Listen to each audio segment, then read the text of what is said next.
How good was JP Sears and the A's yesterday? A lot of positives. Let's get into it today on Locked On A's.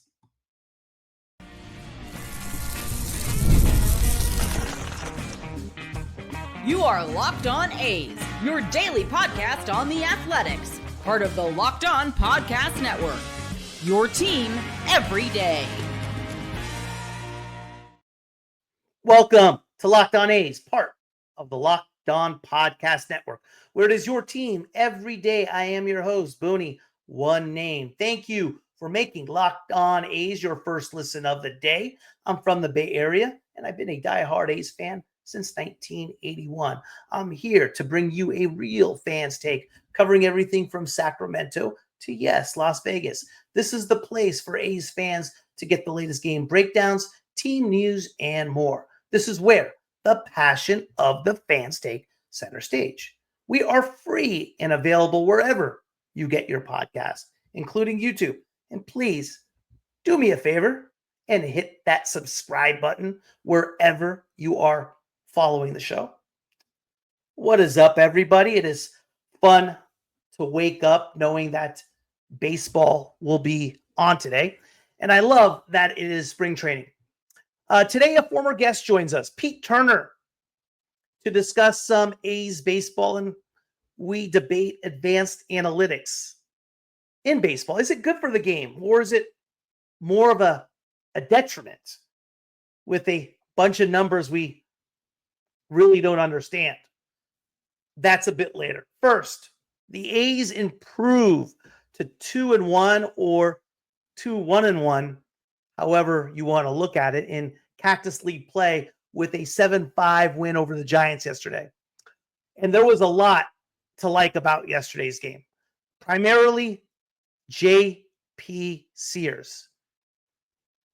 If you don't recall or don't know, JP Sears was acquired by the A's in 2022 in the Frankie Montas trade with the Yankees. And he was impressive yesterday, to say the least, throwing 2 perfect innings with 3 strikeouts.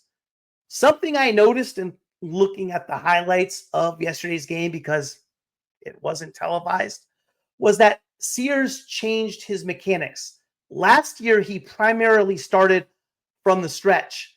And yesterday, what I noticed and what I saw is that it was more of a traditional windup, and it sure looked effective. Just a year ago on opening day, he was penciled in as the 4th starter in the 5-man rotation behind Alex Wood, Ross Striplee, and Paul Blackburn. And boy, has a year changed. Last year, as the season went on, he established himself as the ace of the staff. And the way he looked yesterday, he may be primed to be our ace once again, if yesterday was any type of indication. There was a lot more than just Sears to like about the A's performance yesterday. The A's had 8 doubles. Yes, you heard it right, 8. 2 by Shea Langoliers, which came in his first 2 at-bats. His second at-bat was an RBI double in the 4th, plating J.J. Bleday, who led off the inning with, yeah, you guessed it, a double. Shea Langoliers is 3 for 4 this spring, with all 3 of his hits being doubles. Free agent signing, Gio Urshela, had 2 doubles, which included an RBI double in the 4th, plating Langoliers. With the score 4-3 going into the 8th, Luis Urias led off the inning with a walk, and then free agent pickup back in November, Drew Avens hit a double, making it 2nd and 3rd, which brought up 2019 first-round pick out of Clemson by the A's, who hasn't done a whole lot since being drafted, hit a hard double off the wall, driving in both Urias and Avens, making the score 6-3. Another non-roster invitee, Alejo Lopez, who we picked up as a free agent, again, back in November, drove in Davison with, yes, yet another double to cap the A's scoring at The Giants tacked on 2 runs in the ninth, making the final score 7-5. Pitching was great with nice outings by offseason waiver pickup from the Tampa Bay Rays and Justin Sterner. The A's top pitching prospect, Luis Morales, who is absolutely electric, made his spring training debut, going 1 inning, allowing no hits, walked 1 and had 1 strikeout on just an absolute filthy slider. Nick Kurtz, 2 of 3 with a big 2-out knock driving in 2.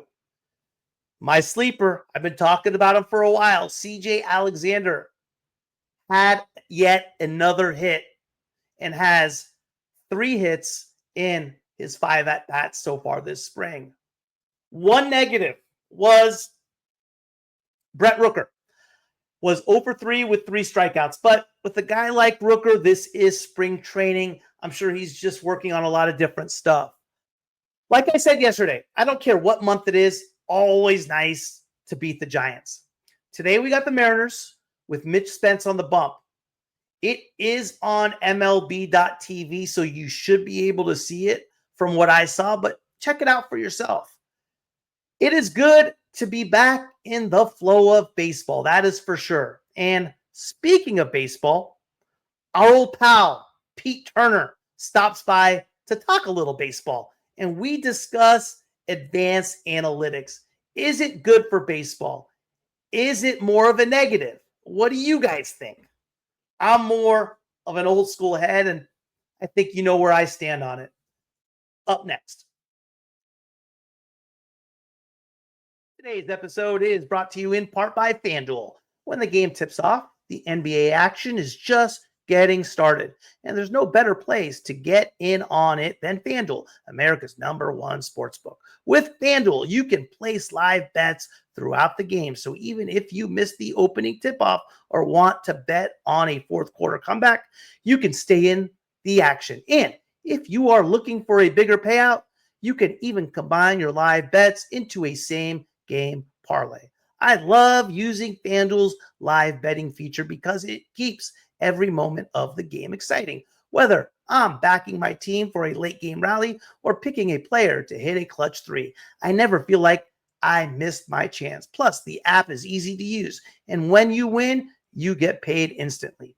Right now, new FanDuel customers can get $150 in bonus bets if your first $5 bet wins. Just visit FanDuel.com to join today. That's FanDuel.com for your shot at $150 in bonus bets.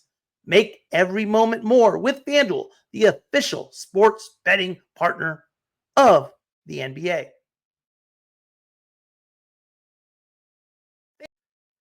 Pete, you excited for baseball? You excited for spring training? I am. I love it. I love spring training. You know, it used to be when I was younger, the gap between like the Super Bowl to spring training was so long, you know. Yeah. I'm busy now. I'm an adult. And Super Bowl has moved all the way into February. You know, Sure. it used to be that Super Bowl could happen on my birthday back in the olden times because I'm born in January. But that gap is so short now. And there's so much going on between free agent signings and non-roster invitees. There's so much to look at. I think baseball's done a good job of kind of puttying that cold stove league into a very active season where I don't feel like there's even, for me and what I do and what I like to look at, I don't feel like there's even a break. And so when we roll into games, I guess I'll say this. Look, I'm 55, right? I've been watching and thinking and writing about baseball for ages. I almost care about the game on the field the least. You know, I like to look at how everything's managed, how organizations are put together. But that isn't to say that I don't love baseball. I want to go to a game and everything else. But there's so much to be learned and gleaned just from looking at the game. I've been looking at the career of Joe Judge, and I want to get his grandson on. Joe Judge is a near Hall of Famer that's largely forgotten. That to me is exciting and interesting. Right. But spring baseball, pitchers and catchers report, all that. I love it. It's just like a natural setting for me just to get excited this time of year. Now, will you watch the games or you just kind of catch up on the box scores or how do you kind of go about it? A little bit of both, And, you know, I'm not wedded to any team, right? I love baseball. No, I get it. I follow the Dodgers the most, probably the A's the second most. But look, I'm a Giants fan too. I've got a Padres hat on right now. I'm just now realizing, Sure. because I follow teams from California probably more than the other teams, but that's because I love California. But I'm aware of what's going on in Boston and Minnesota, and I can't keep up with all of it like I used to. But yeah, it's look, I just love the game as a whole. So I'll listen more than I'll watch because I don't need to watch. And then when I listen, I'll listen on the MLB apps. I'll listen to anybody, and it's great to hear other teams that call. I love that. I love everything about baseball. Yeah, I just yeah, do. yeah, Love it yeah, all. yeah. It is pretty cool. Do you like the automatic ball strikes, or excuse me, the challenge system? No, You no. don't like it? Okay, here's what I don't like about I want to know, does it make the game better? Look, if an umpire gets a call wrong, okay, that's the game. You're asking them to see something that's hard to even hit. And if there's a ball or a strike that gets missed, okay, judge those guys and bring up the best ones and send out the bad ones. I'm fine with that system. What I don't want is to get so infinitesimal in the detail. Like, when is the ball caught? Like, that was the first thing we started trying to mess around with replay. I don't care. Stop interrupting the game to show me the frame when the ball kisses the leather or whatever it is, right? So look, you want to get calls right, of course, right? So have a replay, but you don't get to watch it in your dugout, decide if they got it wrong. You need to look at the field and go, that's wrong. I'm challenging it right now. And then baseball owes us a response. Yep. 30 seconds. You can have one extension because, this thing's really close. Okay, great. 1 minute. That's it. And then I don't care if there's more challenges. I just don't want it to be, look, NFL, I don't watch NFL anymore, but I no longer knew what a catch was. I'd watch a guy catch a ball and he'd be like, but see the whatever. I'm like, no, I didn't see that. I saw the dude catch the ball. And now 5 minutes later, so I don't care for these additional things of the game being it. That said, look, if they add in robots to look at balls and strikes and they can do it without interrupting the game, fine. If they want to do it like they have just to see what's happening and see if these umpires need to be improved or retrained or removed, okay, I don't mind that. But don't get between me and the experience of the game because there's enough stuff going on already distracting me, Okay. And so that's where I'm at with that. I don't hate it. I just think it's unnecessary and it's a bit of a slippery slope. I got you. What are you looking forward to most this year? Is there a particular team or is the system a particular system with regard to, I guess everything's pretty much remained the same with the rules.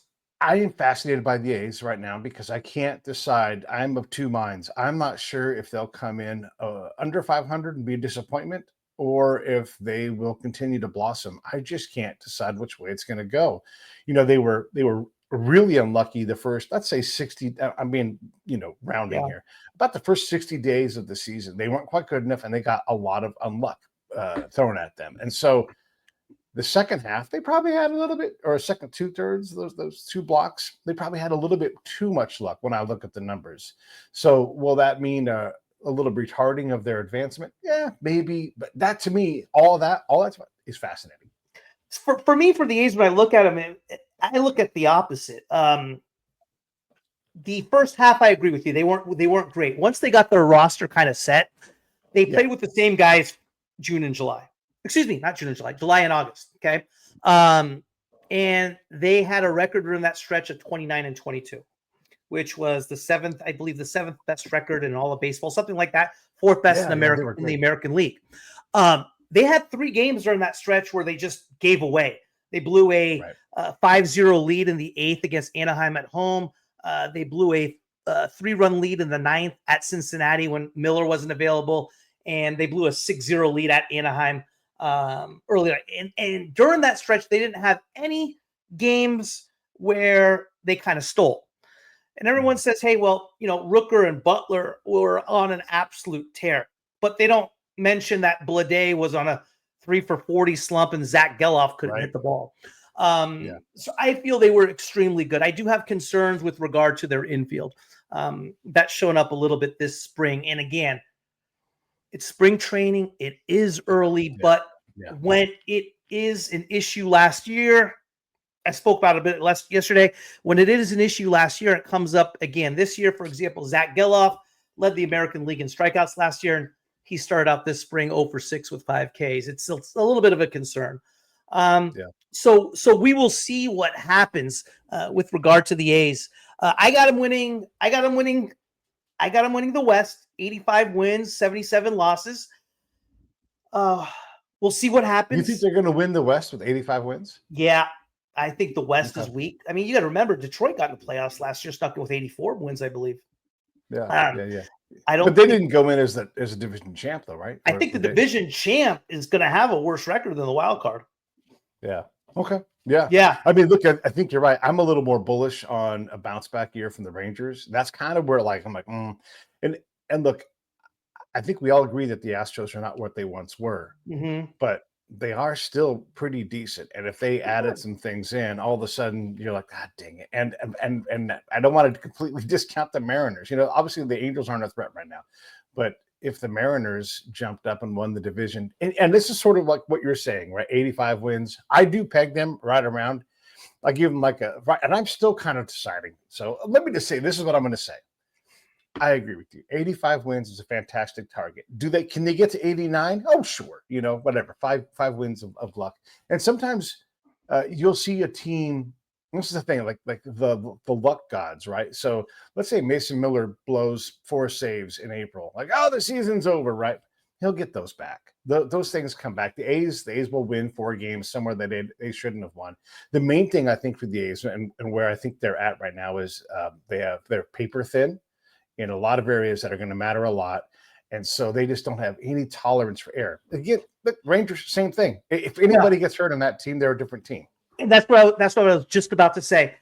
The A's with the squad they have, they left out there last year with for example, you have Andahar in left, Bleday in center, Butler and right, Rooker at DH, and the infield young talent.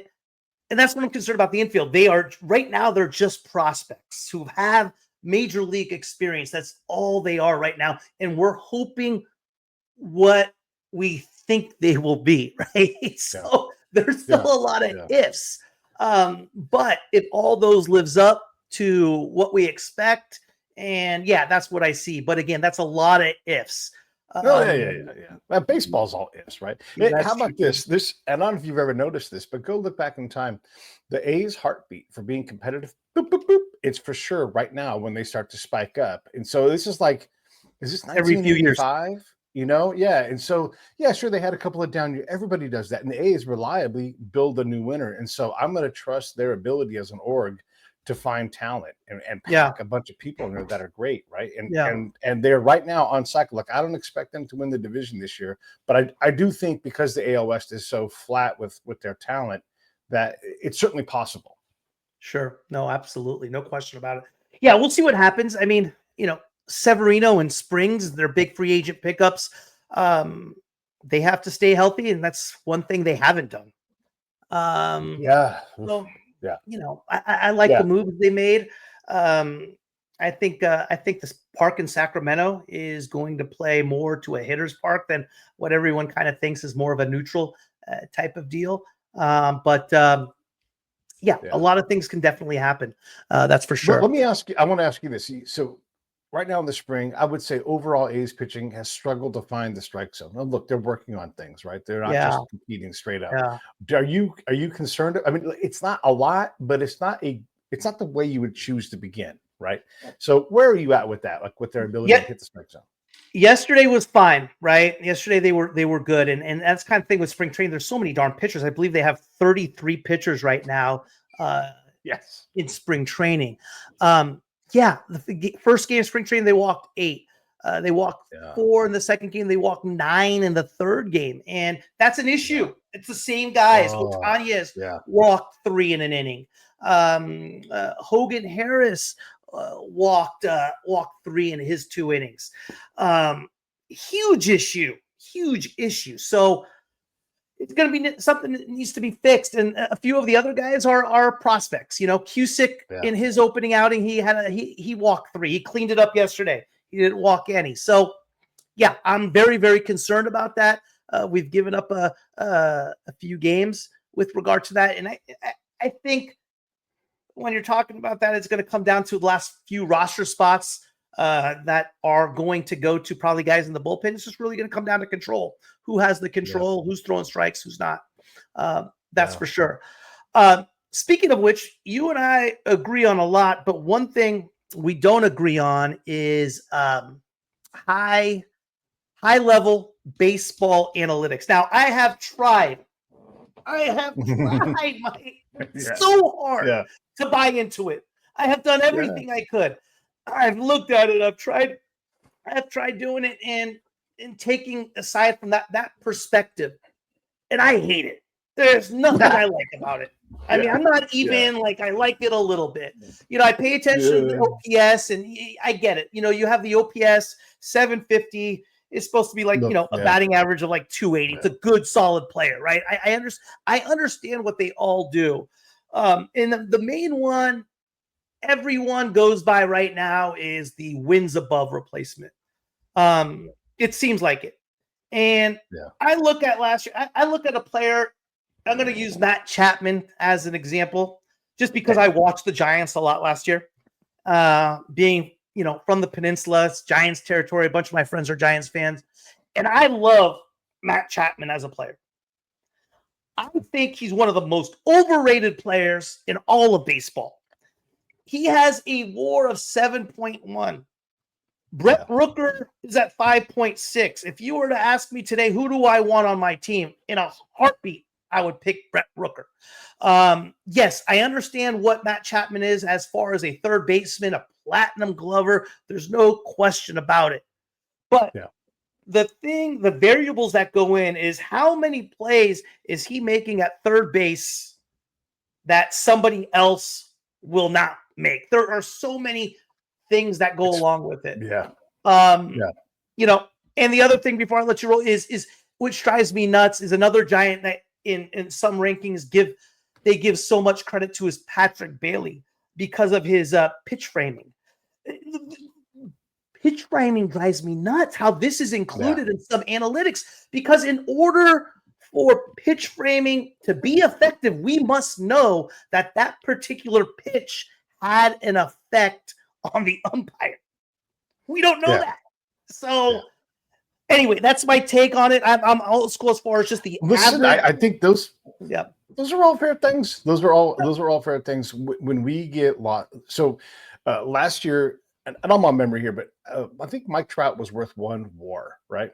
And no, he wasn't. He played for 30 games, something like that. Yeah. And so I took WAR and I calculated it. And people get mad at me for these things, but look, they're numbers. They're numbers, and throw them out. I'm taking a meat cleaver and I'm using and turning it into a baseball bat, so it's not as accurate, right? But I said, hey, listen, I use it because it drives me a little crazy when we fall in love with Chase Utley's peak, which is really all of his important Hall of Fame part of his career. It's hella peaky, right? And really Hall of Fame-ish. But the other sides of the career matter. And so I looked at that and I'm like, well, look, he misses games during his peak a lot. Misses a lot of games. And so your team is either better when you're there or it's worse, right? And when you're not there, you're not accumulating WAR. And so that draw pulls down on your overall WAR in my calculation. So let's say Chase Utley or Matt Chapman, whoever it's going to be, right? You can look at the rate that they accumulate WAR. Now I'm jumping tracks. So who cares, right? This is how much WAR you tend to get over your whole career, right? If you miss games, if you miss 22 games, you normally get 1 WAR per 22. Hey, guess what? You're giving that 1 WAR back. Now you're at 0 WAR if you're a 1 WAR player. Oh, and you miss another 22, and now you're -1. And now you're negative because you're not there to help the team. The team doesn't get that added value. And so I think WAR is bad at measuring certain things like longevity, durability, and presence. It's not great at measuring those things. It tends to only go up if you're a good player. And so if you play half a season and leave your team when they need you most, look, you get hurt. Okay, great. But if you leave your team, look, were the Dodgers better in the 2 months that Mookie Betts was out with a broken hand last year? Certainly not, because he was an MVP candidate until he hurt his hand. Right. There's a lot of examples of this. The Diamondbacks, Marte was an MVP candidate, until he got hurt. And the second he got hurt, the Diamondbacks' chances went down until they didn't make they didn't make the postseason. So I do think that there's a lot of minutia that has to be looked at. When you think about how many balls does Matt Chapman get to that somebody else doesn't? Is it 2 a month? Is it 1 a week? Does that make a difference in the game? Are those balls crucial when you steal bases? Like if you steal a base and the next 2 guys get out and you're left standing on second instead of first, was that valuable? Do I care? Was it exciting? So I get everything you're saying. I am going to say this though. We know that, baseball idles around a 300 average on balls in play. We know that. Okay. That's sort of a thing. There's variance, but that's about the number. Sure. If you limit balls in play by increasing strikeouts, you have more control over those 27 outs, and you'd rather have more strikeouts because now there's 0 chance essentially of the ball being in play and causing an out. So yeah, that's going to change how the game is played. Does it make the game better? Different story. But there's a flip side of that coin too. In order to gain those strikeouts and swing and misses, you're trying to pitch more precisely, which then causes base and balls, which we see a lot more in today's game. So, for me, and I'm sure with you growing up, remember when you used to watch a game, batter came up, it was average 326, 37 home runs, 100 and whatever RBIs, and they flash a stat was still. I knew what they meant. I knew what that player was. It had a definition to him. You can see someone with those type of stats versus someone with another set of stats. These days now, no, I'm not with it. I don't see a 1.5 run differential between Matt Chapman and Brett Rooker. I mean, that just is nutty. I mean, yes, Matt Chapman in the field is ridiculous. I mean, how about like, for example, he dropped a pop-up in New York against the Mets that cost them the game. And like I said, Matt Chapman is a great player. I love him on the A's. I like him on the Giants. But he's a mid-200s hitter with average power at best. And he is an elite fielding third baseman. And versus, anyway. No, and listen, this is where I agree with you. When someone tells me he's worth 7 WAR, I'm like, wait, that doesn't seem right, And so I use WAR as like a basic measure. And look, I'm not omniscient. I don't know, right? So that doesn't seem right. And then I'll go look, and I'll look at, and I keep defense really simple because it's hard to know what's what. I don't know how the Giants pitch. I don't know which ballparks are playing in. I don't know if the ballpark favors right-hander or left. So many things to look at, right? But I look at simple things: putouts, double plays, and chances, right? And just put all these. If you can catch the ball, throw the ball, record outs, okay, you're good. And then you put Matt Chapman in against the other third baseman, and all of a sudden you're like, oh yeah, he's worth about 5 more outs a month, whatever that is, right? And I don't know what the number is. I haven't looked this up. And then I think, well, that's an out a week. Yeah. And there's this concoction, right? Is there an analytic you like? Is there an analytic you like? Is there a certain one that you're like, hey, this is pretty darn accurate as far as the judging of players? Is it OPS? Is it OPS plus? What? Or is there something else that you just, hey, I'm into, I like? For me, it gives a good definition of who he is. What am I trying to do, right? Am I trying to understand if a player is good or not? Who's really good ball player and probably, in my mind, is a Hall of Famer? Bill Buckner. Bill Buckner was a great ball player. He refused to strike out. WAR hates that. WAR hates Bill Buckner, right? And so when you look at Luis Ariz, I love watching that guy play. And this is where I think you and I are agreeing. I don't want someone to say, Luis Ariz is terrible. No. The whole game is built around him not doing what he's doing. He is the best player in baseball. He is the antithesis of what everybody's trying to prevent: balls in play.